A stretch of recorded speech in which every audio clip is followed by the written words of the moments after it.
keeps it in motion. On the quick slant, remade their defensive front. First third down, they bring 4. Sanders, sail now. Blitz coming, Shedeur Sanders, check down. Stefanski has the 4th highest odds of any head coach this season to be fired. He's clearly on the hot seat. It's been a discussion for really a couple years now, dating back to last season's 3-win season. And he's always had kind of hot and cold seasons. And now the sports books are saying he's 4th on the list. Number 1 is Mike McDaniel of the Miami Dolphins, Brian Dable of the Giants at 2, Shane Steichen at 3, and there is Kevin Stefanski plus 650 to be fired this season. The Cleveland Browns drama just escalated from soap opera to all-out reality TV chaos, and at the heart of it all? Shedeur Sanders, the quarterback who can sling rockets and shred defenses, yet somehow keeps running into sabotage from his own sideline. Now, reports say Coach Stefanski is boiling mad, ready to run someone out of Cleveland faster than a busted QB sneak. Did the Browns really just undercut the very star meant to shape their future? Buckle up, this storyline is about to explode. The shock to me about Shedeur Sanders now being the 3rd-string quarterback for the Cleveland Browns was that so much was made out of unbelievable. He actually made the team as the 3rd-string quarterback. Like that was a big deal. Like that was somewhat of a surprise to a lot of people. He should have been the 1st pick in the draft. Surprised that he made the roster? If you're enjoying, please subscribe Shedeur Sanders to the channel. It helps more than you think. The Cleveland Browns don't just take the field, they roll out weekly installments of As the Dog Pound Turns. Forget HBO's Hard Knocks, this franchise could cash in on its own Netflix drama, and the ratings would skyrocket. Every time it looks like Cleveland might finally step into stability, another headline detonates. The latest? A coach accused of sabotaging Shedeur Sanders, the quarterback with all the tools to change the team's future. Meanwhile, Stefanski is reportedly fuming, like a dad who walks into the kitchen and finds his kid's science project mysteriously torched by the kid next door. Same Browns, same. You can't fire the owner because he can't fire himself. Yeah, someone's head's going to roll, unfortunately, in this situation. It's probably Stefanski and Barry. I saw on The Athletic. I don't think that's fair, by the way. It's Stefanski, that part. I agree. I was saying the other day on my podcast that Barry should be fired, and I said I wouldn't fire Stefanski, but a couple people made the point of saying, well, if you fire the GM, you got to give him a chance to hire his own coach, which is fair. That's true. Mm-hmm. So I would fire Barry. I would hire a new GM. If that GM thinks Kevin Stefanski's a good coach, wants to stick with him, right, that's fine. If he wants to move This isn't just a bad look, it's a classic Cleveland collapse special. You can almost hear the sad trombone playing in the background. Shedeur Sanders wasn't supposed to walk into a circus tent, he was supposed to walk into a franchise starving for stability and a fanbase desperate for a savior at quarterback. Instead, he's been handed the infamous Cleveland starter kit, shaky vibes, head-scratching decisions, and now sabotage whispers so wild they feel ripped straight from a Vince McMahon storyline. Same script, different quarterback, and Sanders is the latest star forced into the role. I think the Cleveland Browns are going to stink, and I think they deserve to stink. Will Kevin Stefanski have his job at the end of this year if it's another disaster? I was going to say no off gut instinct, but the way things are running down there, maybe. I'm not a Stefanski guy, but it's like, look around the room, man. I think the fans in the past would have been like, okay, the head coach is the issue. But they're looking at this roster, they're like, this roster stinks. It's not the head coach's. Obviously, I don't concern myself with outside type of things. But I'm committed to his development, just like all of our rookies. So we'll continue to focus on getting our guys better. And that's what we'll stay committed to, and that's what's important to me. Let's rewind the tape. When Shedeur Sanders touched down in Cleveland, the hype was electric. Browns fans truly believed the infamous quarterback curse had finally been broken. This wasn't some half-baked gamble or another, maybe he'll be decent project. No, this was the shiny new face of the franchise, a quarterback with the arm strength to launch missiles and the cool composure of a guy ordering Starbucks while evading a blitz. For the first time in years, Cleveland had a signal caller who didn't resemble a jittery intern nervously answering their very first office phone call. When Shedeur Sanders ended the game, the offensive coordinator must have went to sleep or something. Straight up like that. I don't know what happened, what was going on. Or the receiver coach took over the play calls for the first time in his career. Things changed for the offense when Shedeur Sanders came into that game. All of a sudden, when Shedeur enters the game, the Browns are a pass-first team, run second. I sure didn't like the sequence of play calling when Shedeur Sanders entered the game. Pass first, run second. That is never the Cleveland Browns motto. And to me, that play calling was done intentionally. I said watch out for unusual play calling when Shedeur is playing. Then I'm thinking... And the fan base bought in immediately. Jerseys sold, hype videos blasted across Twitter, and suddenly the phrase Super Bowl started creeping into Cleveland conversations without someone immediately bursting into laughter. For once, the script felt different. For once, hope felt real. But Cleveland being Cleveland, that hope lasted about as long as a phone battery on TikTok. Suddenly, whispers started slipping out. Whispers that someone inside the Browns coaching staff wasn't exactly thrilled about the Shedeur Sanders era. Whispers that maybe this golden boy wasn't getting the golden treatment he was promised. And then came the kicker, the accusations of sabotage. Sabotage in the NFL isn't just a spicy word, it's a full-blown nuclear bomb. It means someone inside the castle is loosening the bricks, waiting for the whole thing to collapse. And if that's true, it doesn't just make the Browns look dysfunctional, it makes them look like they're actively auditioning to be clowns at their own circus. So what kind of sabotage are we talking about here? Oh, nothing small. Think play calling designed to set him up for failure. Think practice reps mysteriously reduced. Think oops moments where the offensive line schemes suddenly vanish like a magician's disappearing act, leaving Shedeur facing defenses that want to rip his head off. It's almost like someone wanted the kid to look overwhelmed, unprepared, and maybe even, dare we say, overhyped. That I do is work. Now Adam Schefter and others, these are the ultimate insiders, and I defer to them. They will know, they've forgotten more than I know in terms of their sources, their contacts, whatever. But damn it, I have a few. And I talk to a lot of people in the world of sports. A lot of power brokers, a lot of people that are decision makers and whatever. I heard a lot about what was going on with Shedeur Sanders coming into the draft. And I will contest to you, I will proclaim to you on national television that so much of what happened to Shedeur Sanders at draft day to drop to the 144th pick, a fifth rounder, when initially he was projected to be a top 2 or 3 quarterback taken in the draft, for all of that to happen to him, that was a slight, those were people that were hell-bent on making sure that Deion Sanders didn't get his way. That's not football strategy. That's sabotage with a headset on. And here's the part that really lights Stefanski's fuse. Coaches love to protect their quarterbacks, especially young ones who are supposed to carry the franchise for the next decade. If Shedeur fails, Stefanski fails. And Stefanski knows this. His coaching resume might not be laminated in gold, but the one thing he understands is that quarterbacks are lifelines. Sabotaging Shedeur is like slashing the tires on the getaway car while you're still inside. So of course Stefanski is furious. The man's been accused of being calm to the point of robotic on the sidelines, but now he's pacing around like someone stole his lawnmower. A sabotage scandal isn't just a distraction, it's a betrayal. And in a locker room where trust is already as fragile as a glass ornament, betrayal spreads faster than gossip at a family barbecue. But here's the kicker, this is Cleveland. Dysfunction is basically tradition at this point. From Johnny Manziel's Vegas tours to Baker Mayfield's constant roller coaster of is he good or is he gone, this franchise could teach a masterclass in drama. So when you hear that someone might be sabotaging Shedeur Sanders, you don't ask, how could this happen? You ask, who drew the short straw this time?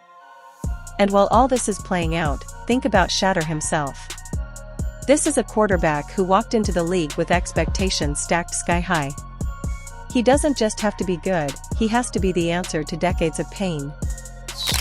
I think it's unfair for me to comment in I guess maybe on behalf of the industry. All I can say is this, the time that we spent with Shedeur, and what he's done throughout his college career is impressive. He's an impressive young man. He's a really good quarterback.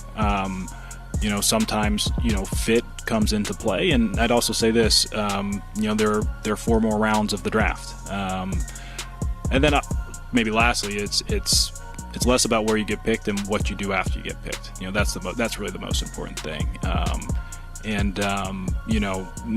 Getting to know him over the course of the spring, he has a ton of resolve, and I think he's going to find himself in a really good spot. And now, instead of getting the nurturing environment young QBs crave, he's dealing with whispers that someone inside the building is sharpening knives behind his back. That's not just unfair, it's reckless. Young quarterbacks are fragile commodities. Even the great ones need confidence, rhythm, and a system that works with them, not against them. For every Patrick Mahomes who gets the perfect launch pad, there's a David Carr who gets sacked into oblivion until his confidence is cooked beyond repair. If sabotage is real, it's not just petty. It's potentially career-altering. And that's what makes this story sting even more. The Browns didn't just draft Shedeur Sanders, they staked their future on him. Fans bought in, ownership leaned in, and suddenly there was belief that maybe, just maybe, the dark cloud hovering over Cleveland was about to lift. And yet, if sabotage is true, someone inside the building basically decided to set off fireworks indoors just to prove a point. It raises the question, what could possibly motivate a coach to sabotage his own quarterback? Ego, for one. The NFL is a league filled with egos so big they need their own private zip codes. Maybe it's a power struggle, with one coach resenting Stefanski's authority. Maybe it's bitterness over Shedeur stealing the spotlight. Maybe it's the classic "I want my guy, not this guy" syndrome that has ruined more locker rooms than bad Gatorade flavors.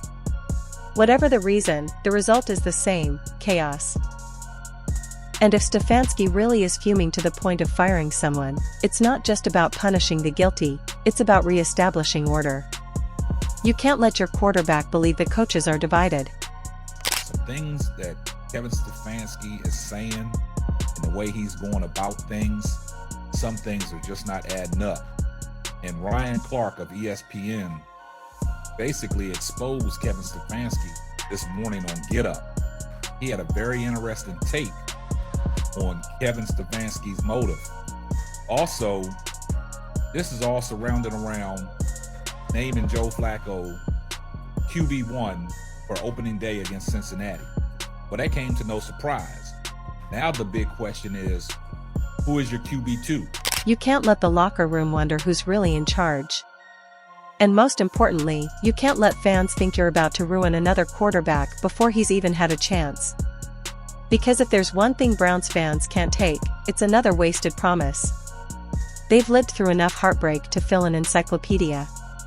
From the drive to the fumble to the decision, and now maybe the sabotage, Cleveland sports history is basically a thesaurus of pain.